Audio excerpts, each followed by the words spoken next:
Hey guys, welcome to another car performance video. This is an in-depth tour of a 2001 Holden Commodore SS. In this video, I'll give you a full this car, show the exterior, the interior, a couple of interesting features of the car, and so on.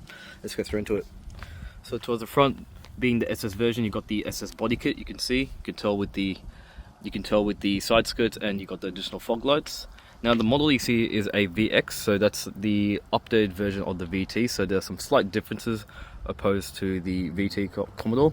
So main key differences you can see is the front headlights. You can see you got this more darker tinted finish on the headlights, and you can see you got this sort of slightly redesign on the front bulge there, which kind of looks very close to the Monaro.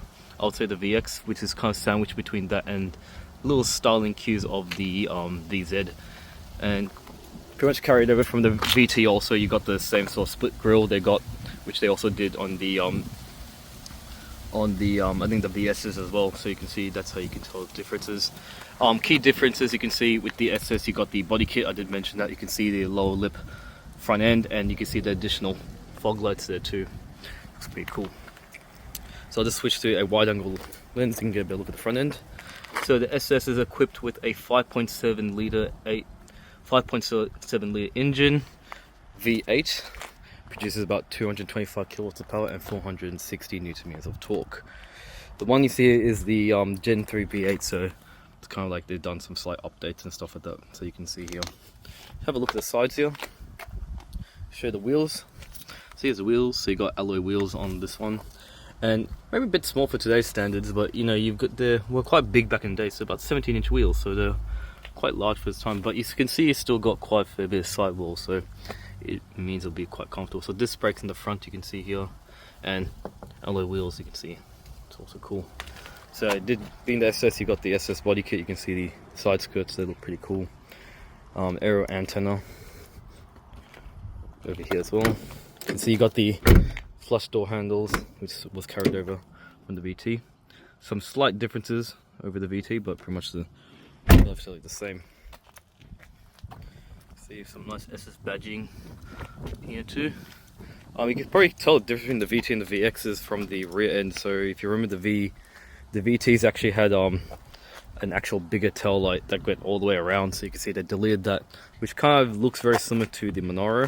So you can see you got these slightly different ones. So this red, instead of red, and your reverse and indicators over there too. You can see, and you can see on the other side it's pretty much the same as well. Step a little back, you can see you got a single exhaust over there, more aggressive rear bumper as well. You can see very similar. You can see the sides, they've got the same sort of style here. You can see this one had a tow bar, but it looks like it's been removed. They pretty sure owner must have removed it. And we'll just have a quick look underneath. You can see underneath here, so you can see independent rear suspension, looks like, and pretty cool stuff. Over here you can see a third braking light there, LED braking light there, and it's weird because normally they would have the braking light there too, but because the spoiler gets in the way, and that looks like they deleted that. So that's also what you get on the SS. You get the bigger spoiler. Now my parents used to own a VT, so to open the tailgate you need the key fob. There's no way to open it, or you can press the little red dot here, and if you can see, and that will open the tailgate. And this should open quite nicely. It's got a little bit of weight to it. There's no struts or anything, but it holds in place. I'm not sure if it's supposed to have any, but seems to hold pretty alright. Oh, it does have struts. They're just a little bit worn out. So you can see those are your access points if you want to change the bushings. Looks like it got emergency release there to you open tailgate, or was that to open the center? I'm not too sure. Yeah, that's to open that tailgate because it's stuck in the boot, so that's pretty nice.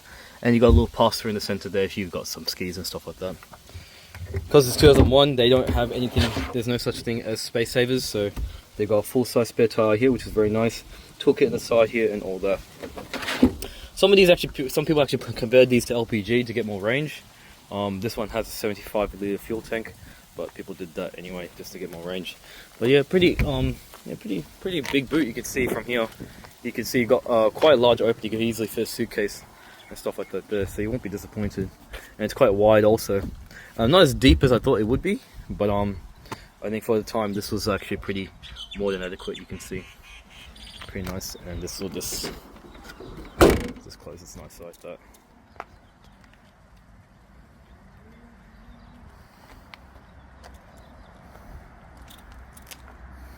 So same 5 litre fuel tank, runs on 91 octane.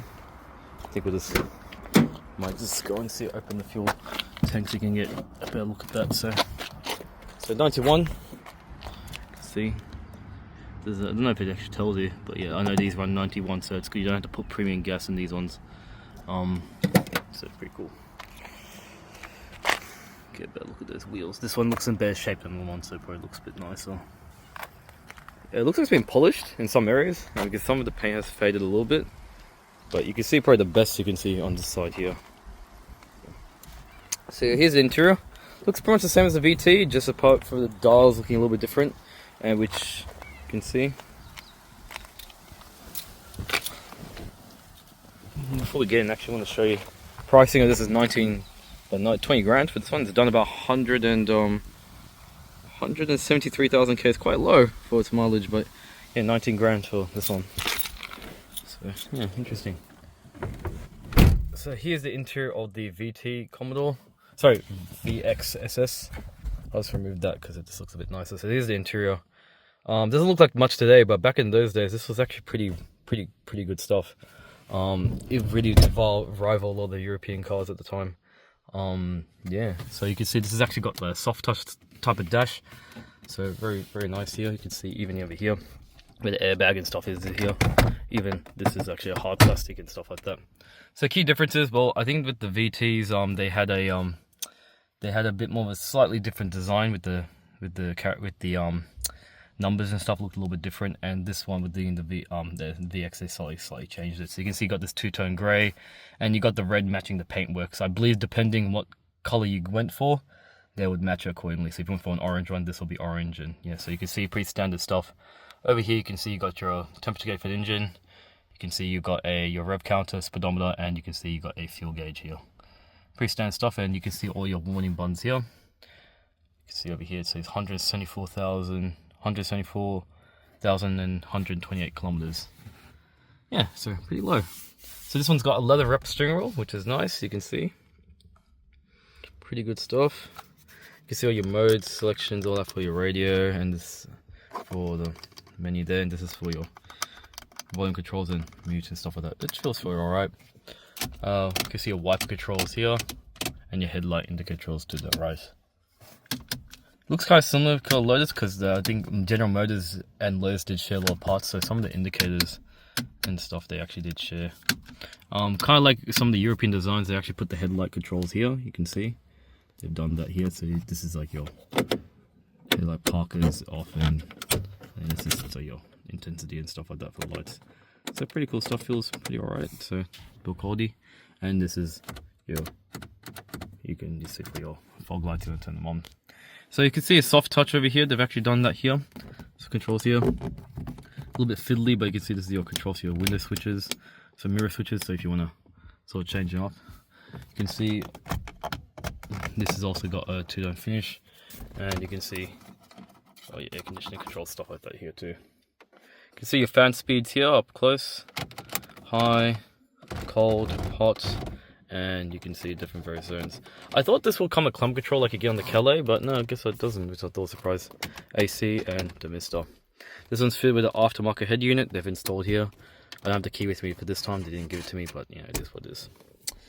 So you can see some additional stuff here. You got some storage here, a power outlet, and that's about it. There's nothing really too much around there. You can see you got 4-speed automatic transmission here. You could turn on traction control and a power, which adds more power and stuff like that. It's also cool here. A child lock switch to prevent kids from open the doors and stuff like that. And doors in the window. I think the windows, sorry, not the doors. There's a child lock on the doors, and this is all your switches. They've put them all here so you can, while you drive, you can press them here, which I actually thought was pretty nice. And you can, instead of having them on the sides here. There's a similar storage here. I tried putting a drink here. It's more for coffee cups. This is the 90s after all. That's more of an American thing. They like to put storage. So you can see there's some pocket maps storage there too here as well. Standard cloth seats you can see here. Too much here, and you can see they got the SS logo stitched on there, which I thought was pretty cool. But yeah, good bolstering, good support. So got a wide mirror here, and surprisingly good visibility. You can see you actually get some good visibility in this one. You can see you get a good view. Whereas with the VE Commodore, when that came out, for some reason, even with the SS, the spoiler will block out the pretty much your whole visibility, and you couldn't see anything. I remember I was driving an SS VX VE, and I couldn't see anything from the back just because of the fact the spoiler is blocking half the vision. So you don't get that in this case, which I thought was pretty cool. So yeah, overall really good visibility. You can see like really well here.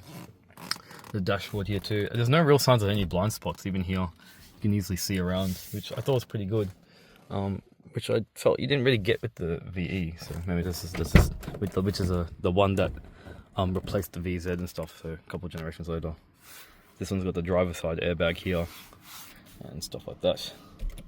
Standard rubber handbrake. All this is hard plastics, you can see here. And yeah, you can see. Just jump over here. Door cards have this sort of funny graphic sort of thing, very typical 2000s. A lot of stuff had chairs, carpets had this sort of design. It's just part of this time frame. So all soft carpets here, and it looks like they've lost the other sort of stuff that goes with it.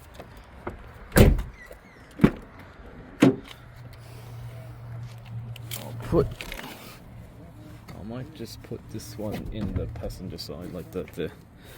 So here you go. So just while we're here, I thought I'd just pre-compress this one down. One thing I really liked about the VT, my mum used to have a VT, so it's pretty much the same car, is you got a little dinner table, which I thought was really cool.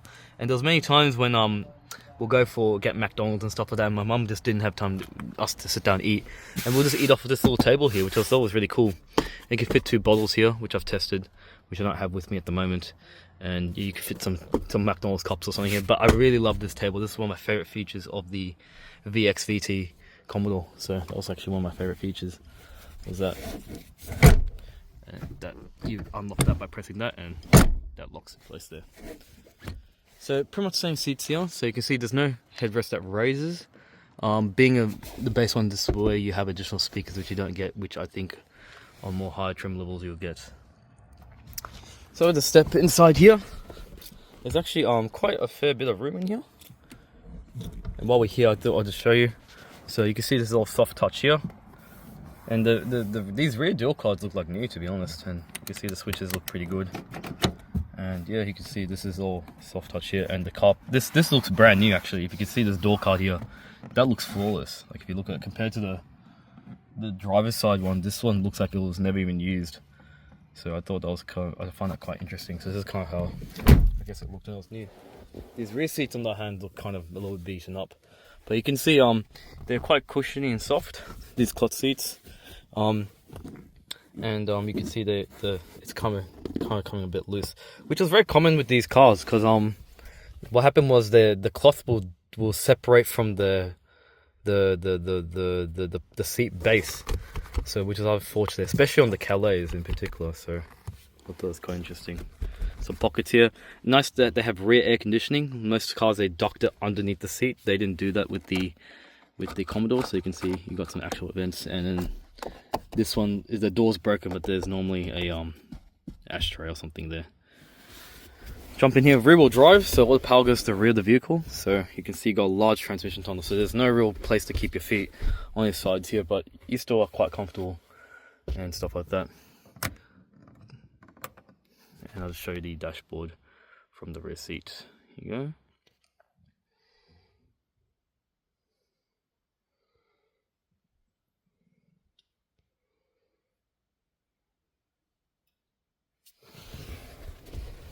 Okay, let's have a look at the engine.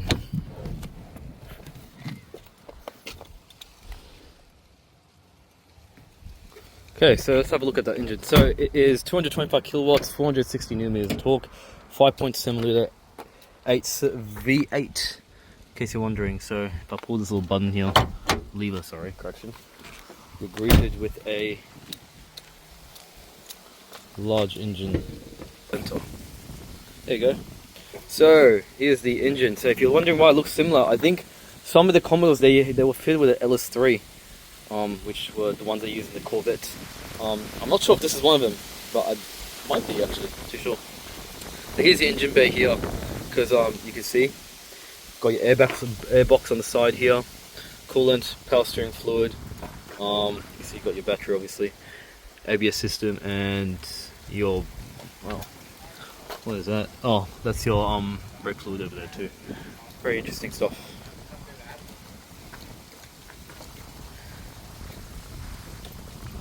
Made in Korea. The compressor. You can see all your coils and stuff. It's actually looking in pretty good shape actually. These were notorious for like leaking oil like on the power steering pump, so very good thing to check those things first. But apart from good power, they drove pretty well. They're very smooth to drive, and yeah.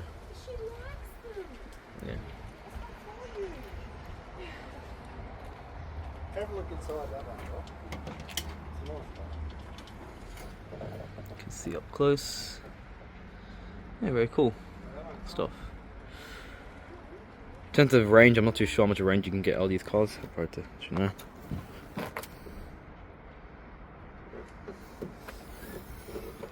General Motors R314A. Yeah. I think they just phased out that refrigerant. Well, that's my little walk around of this VX SS Commodore. Hope you enjoyed this video.